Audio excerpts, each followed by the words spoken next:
financial future can't wait. Okay, so, we've got to talk about this, right? I mean, April 5th, 2025 rolls around, and bam, President Trump's hit the market with some pretty hefty tariffs. Yeah, you could definitely say that. And everyone's trying to figure out, like, what does this actually, mean for the stock market? It's a big shakeup, for sure. Yeah. A lot to unpack, and everyone's kind of scrambling. Well, that's why you flagged this date for a deep dive, and that's exactly what we're going to do. Awesome. We're going to look at what's driving this downturn, how long this volatility might last.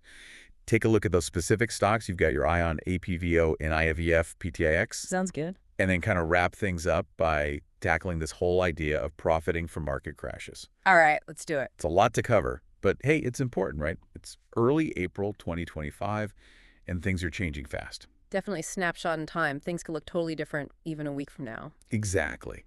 So let's jump right in. What exactly was the trigger that set off this wave of, market panic? Well, the main culprit is pretty clear, President Trump's tariffs.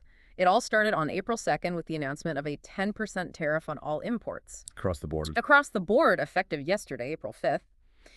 Then on top of that, he's planning reciprocal tariffs, some even over 20%, targeting major trading partners. Ouch. Yeah, and those are set to hit on April 9th. So yeah, a lot of uncertainty, a lot of concern, and the market's not exactly thrilled. And that reaction has been pretty dramatic, right? Oh, absolutely. The S&P 500 tanked 10% in just 2 days. Seriously? Yeah, the biggest 2-day drop we've seen since the peak of the pandemic back in 2020. Wow. We're talking over $5 trillion in market value, gone just like that. That's insane. And these tariffs, they're not just causing problems here, right? It's a global thing. You got it. This is sending shockwaves through the global economy. Economists are worried about a slowdown, some even saying recession risks are rising. And it all comes down to prices for consumers are probably going to go up because of these tariffs and global trade. Forget about it. Expect major disruptions. We're already seeing international markets freak out. Japan's Nikkei index, for example, it's at an 8-month low. So looking ahead to the rest of April, what kind of market conditions are we looking at? What should people be prepared for? Well, continued volatility is the most likely scenario, especially as we get closer to those key tariff dates, April 5th and April 9th. Right.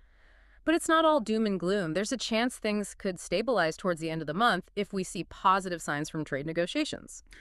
Okay, so there's a glimmer of hope. Indonesia, for example, just pledged to ease some trade barriers. That's a good sign. And President Trump has hinted that he's open to discussions. So maybe some reassurance for investors there. Maybe. But it's April. April's historically